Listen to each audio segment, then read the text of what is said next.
Hello everybody. A little overview of my HO layout, which is a prototype of the Bloomington Normal area, all four sides of town. Starts out with the north side in Normal, which is the north end of the west side GM&O yard. Comes across. This would be coming from Normal in Chicago. You can see the recessed area would be Steak and Shake and a creek and the Main Street underpass in Normal. Comes around and enters the yard and it has a double main. And when it comes to the yard, it's a main and a running track. You see there's 5 tracks into the engine house over on the far right side. And the yard consists of a 9-track yard with tower and a facility in the center, the building, which has access through the six stall engine house. There's a repair shed that has the stone. I put the stone paper on it to reflect the limestone that they built a lot of the buildings in the yard with. Notice that the track in the back goes through the back of the car shop, comes around, comes through, attaches to the piggyback facility, comes back out and connects back into the yard.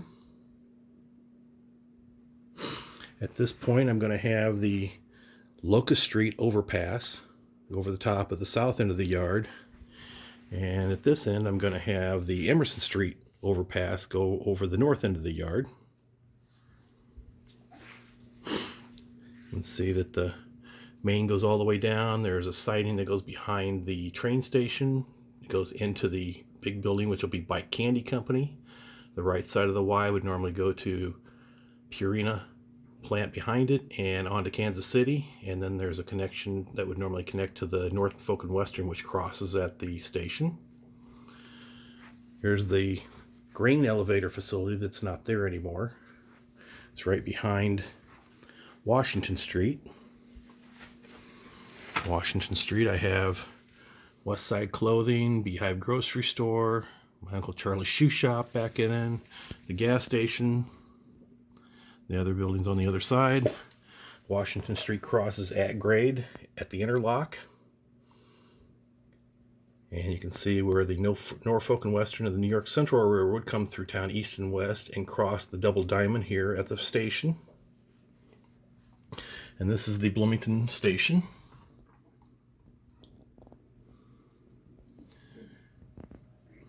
And as you can see, that normally the double main would go out of town to St. Louis. I put a couple switches in so I can go all the way around the table. They can turn into a single main through here. This will be the US 66 Beltline Road that goes through the south side of Bloomington.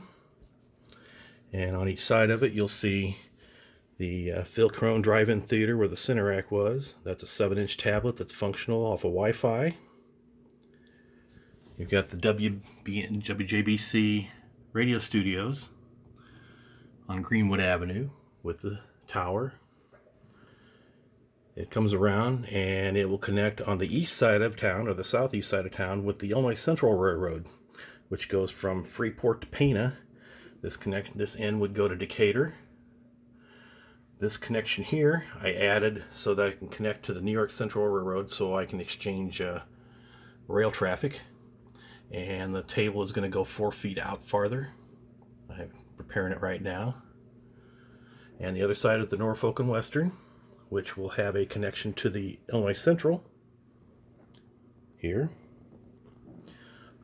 In the corner here, you'll see that the Brantville Center, which had the Brantville Restaurant, the Brantville Gas Station, and the Brant Truck Lines. And I am modeling the 1965 to 1980 era. So this would be the corner of Morrissey Drive, which is 150, and Beltline Road 66. There'll be a Century Chevrolet right there, which isn't built yet. There's Don Stone Ford, which is.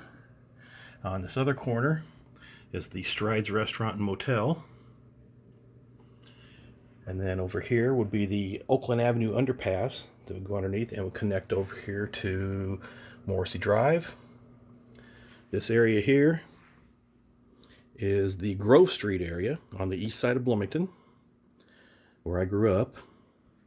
You can see that it has Modell and Scott Concrete, Parker Brother Lumber Company, Portable Elevator, which is Farm Implements, and the American Foundry Furnace Company, where my father and my grandfather both worked, made heat exchangers and heat equipment. On the back, you'll have McClellan Street that will connect up to Oakland Avenue, and then there'll be a street off back here called Olive Street. There'll be 2 houses on each side, and the last house will be my house I grew up in. So we come down here. There you can see there's 2 sidings that service this area. There's the Illinois Central Freight House that was on Grove Street. And Washington Street will have a Washington underpass right here that go underneath, and it will go down and connect up to McClellan Street. McClellan Street will turn into Linden Street, which goes north across the across the GM&O Railroad, which is the north end of the GM&O that goes to Chicago. Also, I'll have the Virginia Avenue Camelback Bridge, which will go over here and connect to Linden Street. You can see the Illinois Central comes through here, and in downtown Normal at that time, they crossed the GM&O.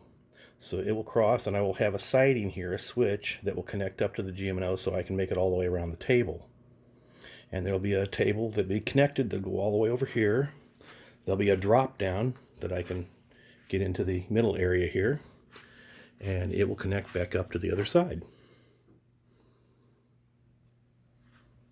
So, and on the walls, I have photographs and a clock of pictures of the areas that I'm modeling below them, as close as I can get. There's the yard. There's the diamond at the station. That's Tony when he was young, when we used to go and take pictures of the trains. And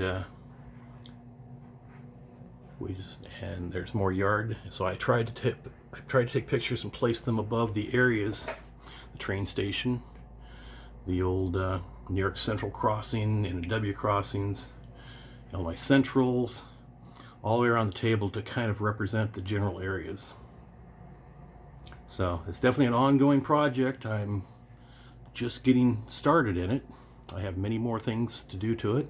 I will keep you updated. I hope you enjoyed it, and have a great day. Thanks.